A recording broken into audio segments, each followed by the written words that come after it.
திருவண்ணாமலையில் பங்குனி மாத கிரிவலம் எப்போது? சரியான நேரம் மற்றும் முழு விபரங்கள். ஓம் நம சிவாய. வாழ்க வாழ்க வளமுடன் நலமுடன். நமது மகா டிவைன் ஆன்மீக சேனல் பார்வையாளர்கள் அனைவருக்கும் மனமார்ந்த வணக்கம். பஞ்சபூத தலங்களில் அக்னி தலமாக விளங்கும் திருத்தலம், நினைத்தாலே முக்தி தரும் திருத்தலம் நமது திருவண்ணாமலை அண்ணாமலையார் திருக்கோவில்.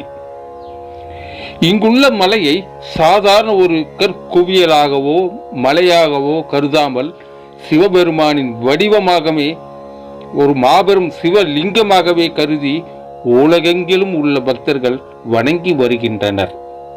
விஞ்ஞானிகள் மற்றும் ஆய்வாளர்கள் கூற்றுப்படி பிரபஞ்சம் தோன்றிய காலத்தில் இருந்தே, அதாவது சுமார் 260 கோடி ஆண்டுகள் பழமையானதாக இந்த அண்ணாமலை விளங்குகிறது.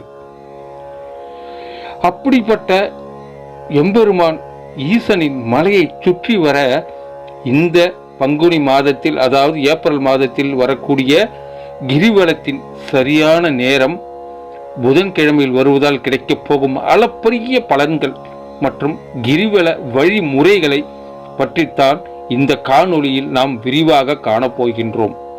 காணொளியை எங்கும் தவிர்க்காமல் தயவு செய்து முழுமையாக பாருங்கள். நாம் ஏன் திருவண்ணாமலையை சுற்றி கிரிவலம் வருகின்றோம் தெரியுமா? இந்த அண்ணாமலையை சுற்றி சுமார் 108 சிவலிங்கங்கள் மண்ணில் புதைந்திருப்பதாக புராணங்கள் கூறுகின்றன. எனவே நாம் ஒவ்வொரு முறை கிரிவலம் வரும்போதும் இந்த மலையையும் அதை சுற்றியுள்ள 108 சிவலிங்கங்களையும் சேர்த்தே வலம் வருகின்றோம். பௌர்ணமி, தமிழ் மாத பிறப்பு, வளர்பிறை, தேய்பிறை, பிரதோஷ நாட்கள் என அனைத்து புண்ணிய காலங்களிலும் சாதாரண மனிதர்களின் கண்களுக்கு தெரியாத சூட்சும வடிவில் உள்ள பல சித்தர்கள், ஞானிகள், யோகிகள் கிரிவலம் வந்து அண்ணாமலையாரை வழிபடுவதாக ஒரு தீவிரமான ஐதீகம் இப்போதும் இருக்கின்றது. திருவண்ணாமலை என்பதே சித்தர்களின் பூமிதான். இங்கு ரமண மகரிஷி, சேஷாத்ரி சுவாமிகள், விசிறி சுவாமியார் என யோகி ராம்ஸ்குமார் போன்ற பல மகான்களின் ஜீவ சமாதிகள் அமைந்துள்ளன. அவர்கள் இன்றும் சூட்சும வடிவில் தங்கி தவத்தில் ஆழ்ந்துள்ளனர். குருமுனி அகத்தியர் தனது ஜீவநாடியில் அண்ணாமலையை தரிசித்த 25க்கும் அதிகமான சித்தர்கள் இங்கு சமாதி நிலை அடைந்துள்ளதாக குறிப்பிட்டுள்ளார். அப்படிப்பட்ட சித்தர்கள் நடமாடும் புண்ணிய பூமியில் நாமும் காலடி எடுத்து வைத்து நடப்பது பூர்வ ஜென்ம புண்ணியத்தால் நமக்கு கிடைத்த பெரும் பாக்கியமாகும். உலக பிரசித்தி பெற்ற அண்ணாமலையார் அருணாச்சலேஸ்வரர் கோவிலில் பின்புறம் உள்ள அண்ணாமலையை சுற்றி கிரிவல பாதை சுமார் 14 கிலோமீட்டர் தொலைவு கொண்டது. பௌர்ணமி நாட்களில் பல லட்சக்கணக்கான பக்தர்கள் இந்த பாதையில் வலம் வருகின்றனர். கிரிவலம் செல்லும் போது செருப்பு அணியாமல் வெறும் காலுடன் செல்வது சிறப்பு. பிளாஸ்டிக் பொருட்களை தவிர்த்து இயற்கைக்கு தீங்கு விளைவிக்காமல் நடப்பது ஈசனுக்கு நாம் செய்யும் தொண்டாகும்.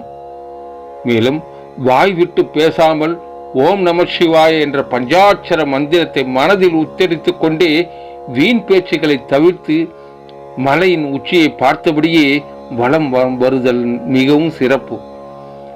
கிரிவல பாதையில் அமைந்துள்ள இந்திரலிங்கம், அக்னிலிங்கம், யமலிங்கம், நிருதிலிங்கம், வருணலிங்கம், வாயுலிங்கம், குபேரலிங்கம் மற்றும் ஈசான்யலிங்கம் ஆகிய அஷ்டலிங்கங்களையும் தரிசித்து செல்வது முழுமையான பலனை உங்களுக்கு பெற்றுத்தரும்.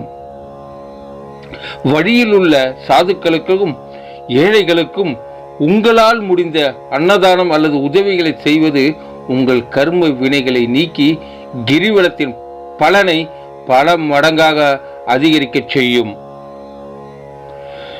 இப்போது மிகவும் முக்கியமான பகுதிக்கு வருகின்றோம். இந்த பங்குனி மாதத்திற்கான பௌர்ணமி கிரிவலம் செல்ல உகந்த நேரத்தை கோவில் நிர்வாகம் அதிகாரபூர்வமாக அறிவித்துள்ளது.